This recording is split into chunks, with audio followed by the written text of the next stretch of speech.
우리 최근에 재감정 대출받은 건데요. 18타경 7246. 이게 부산에 있는 상가입니다. 레저 스포츠 시설로 나와 있는데 부실이 나면은 법원에서 감정평가서를 보내서 이 물건을 얼마부터 경매를 진행할 것인가 보냅니다. 근데 감정가가 보시다시피 45억으로 나왔어요. 45억으로 나왔는데 근저당을 볼까요? 1순위가 21억 6천 신한은행이 있습니다. 그리고 2순위로 저축은행이 있고요. 그 다음에 KPC 중공업 이렇게 7억 있고, 효성캐피탈 있고, 채권 금액이 한 50억 정도 됩니다. 대부분 이 경매가, 여러분도 아시다시피 경매가 넘어가는 건요, 1순위 은행권 대출만 있으면 절대로 경매가 안 넘어가요. 왜 그럴까요? 돈이 급하면은 2순위 저축은행에서 더 땡길 수도 있고, 캐피탈에서 담보 잡혀서 더 땡길 수도 있고, 또 개인 근저당 설정해주고 더 땡길 수 있습니다. 그런데 감정가 45억인데 부채가 한 50억 가까이 되면요, 이 사람은 더 이상 뺄 데가 없어. 근데 돈은 수익은 안 나와. 그러면 어떻게 해요? 이제 부실화 되는 거죠. 부실화 되면은 은행에서는 3개월을 기다려줍니다. 지점에서 3개월 기다려주다가 해결이 안 되면 본점 채권팀으로 넘겨요. 그럼 본점 채권팀에서 또 한 3개월 기다렸다가 경매를 진행합니다. 경매 진행한 다음에 이 채권을 유동화회사로 매각을 시켜요. 그럼 은행은 가만히 있다가 누군가가 경매 낙찰받으면 그냥 배당받으면 되는데 왜 유동화회사로 매각을 시키냐. 그게 BIS 비율 때문에 그렇습니다. 전국에서 부실 채권이 본점에 모이면 은행에서는 분기별로 유동화회사에 매각을 하게 되어 있어요. 이 물건도 마찬가지입니다. 이게 45억부터 시작해서 유찰이 되면은 30%씩 떨어지는 데가 있고, 법원마다 조금 다릅니다. 여기 같은 경우 20%씩 떨어졌어요. 그러니까 유찰 아무도 안 하면 20%씩 떨어지는 거예요. 그러면 떨어질 때마다 최저가부터 시작인 거죠. 그런데 여기 보시면 1순위 21억 6천, 신한은행의 이 1순위 21억 6천 근저당권이 유동화회사로 넘어갔는데, 유동화회사도 목표가가 있어요. 21억짜리인데 최소 15억 이상은 받아야 되겠다.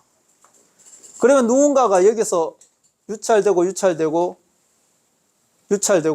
최저가 18억일 때 여기서 누군가가 한 명이라도 들어왔으면 유동화회사 1순위로 배당을 다 받아가겠죠. 그런데 여기서 유찰이 돼버렸어요. 그런데 유찰이 되는 이유가 뭡니까? 왜 45억짜리가 이렇게 많이 유찰될까요? 예, 유치권 때문에 그렇습니다. 허위 유치권이 걸려 있으면요, 대부분 사람들이, 경매 공부한 사람들도 겁을 내요. 왜 그럴까요? 이거 낙찰 받았다가 잔금 대출을 못하게 되면 보증금이 몰취되거든요. 그래서 유치권이 걸려 있거나 법정지상권이 걸려 있으면 사람들이 겁을 먹고 안 들어와요. 근데 안 들어오면 경매는 그냥 무조건 떨어지는 거예요. 그러면 어떻게 하냐? 여기서 이제 방어선이 깨졌다고 하는데요, 유동화회사가 그러면 이때부터 시장에 푸는 거예요, 매각을. 그래서 저희들이 결론적으로 말씀드리면 14억까지 떨어졌을 때 16억에 사왔어요. 예. 얘들 목표가가 15억 이상이라 했잖아요. 그 16억에 사왔어요. 16억에 사왔는데 낙찰을 얼마 받았냐? 20억이 받았어요. 그런데 웃기는 게, 우리는 몇 명이 많이 들어올 줄 알았거든요. 유치권을 해결할 수 있는 그런 팀들이 보통 들어옵니다. 단독 입찰이에요. 저희들이 20억에 단독으로 입찰했어요. 그래, 저는 당연히 낙찰 이제 될 거라고 생각했지만 단독이니까 씁쓸하더라고요. 예. 어쨌든 단독으로 입찰을 됐습니다. 그러면 여러분들 보시기에 45억짜리를 20억에 우리가 단독으로 낙찰받았는데 이거 안 좋은 물건 아니냐, 이렇게 생각하실 수 있죠. 그런데 저희들이 결과적으로 납부를 해서 종결이 됐습니다. 그러면 이걸 설명을 드릴게요. 어떻게 해서 우리가 수익이 났는지. 자, 감정 가격이 얼마죠? 45억. 근데 1순위가 21.65. 유동화 회사에서 채권을 사는데 가장 작은 금액으로 살 수 있는 게 채무인수 사후정상 방식이에요. 예. 그럼 1.6억짜리 신한은행 근저당권을 우리가 얼마에 사왔다 했죠? 16억에 매입했습니다. 근데 16억에 매입할 때 우리가 채무인수 사후정상 방식은 16억을 다 안 줘도 돼요. 10% 계약금만 줍니다. 그럼 약 한 1.5억 되겠죠.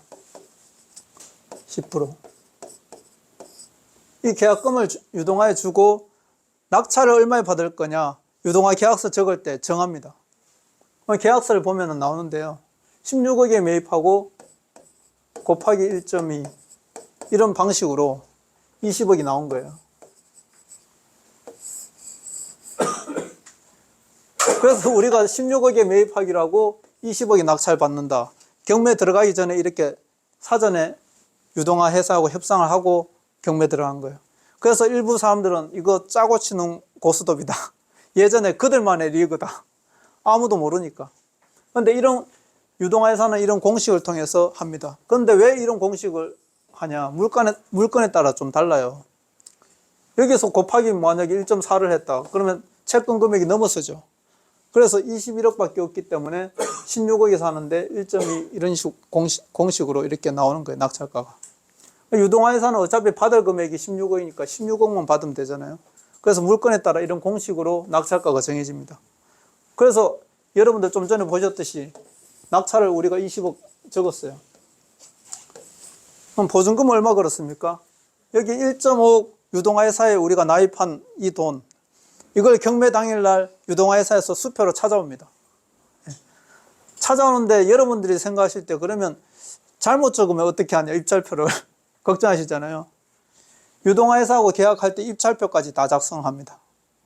그래서 그날 이 입찰표까지 다 작성한 서류하고 여기 입찰 보증금하고 와서 확인만 다시 한 번 더 하는 거예요. 확인만 더 하고 법원에 제출해요. 그러면 우리가 납부했는 유동화 회사에서 납부했는 1.5억이 입찰 보증금으로 들어간 거예요. 입찰 보증금으로 들어가고 낙찰가를 20억 적는 거죠. 법원에 가서. 그러면은 어떤 분들은 20억에 낙찰 보면 보증금을 10%니까 2억 적어야 되는 게 아니냐 생각하시잖아요. 그런데 법원의 입찰 보증금은 최저가의 10%를 걸어요. 그러니까 아까 최저가가 한 15억 정도 됐잖아요. 그러니까 이게 1.5억이 최저가의 10% 보증금을 걸고 적는 거는 자기 마음대로야. 최저가 이상으로. 그러면 16억을 적든 20억을 적든 30억을 적든 마음대로 적는 거죠. 결과적으로 저희들이 20억을 적어서 낙찰이 됐어요. 낙찰이 되면 법원에서 낙찰 영수증을 줍니다. 법원에서.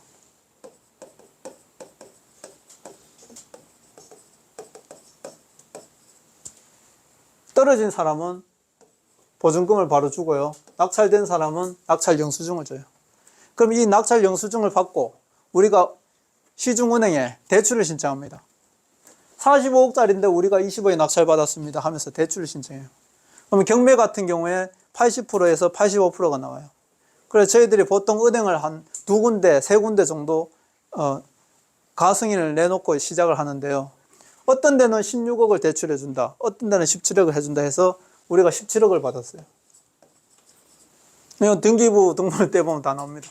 자, 17억을 대출 받았는데 그러면 20억을 법원에 납부해야 되는데 보증금 1억 5천 내고 대출을 17억 받았어요. 얼마 모자랍니까?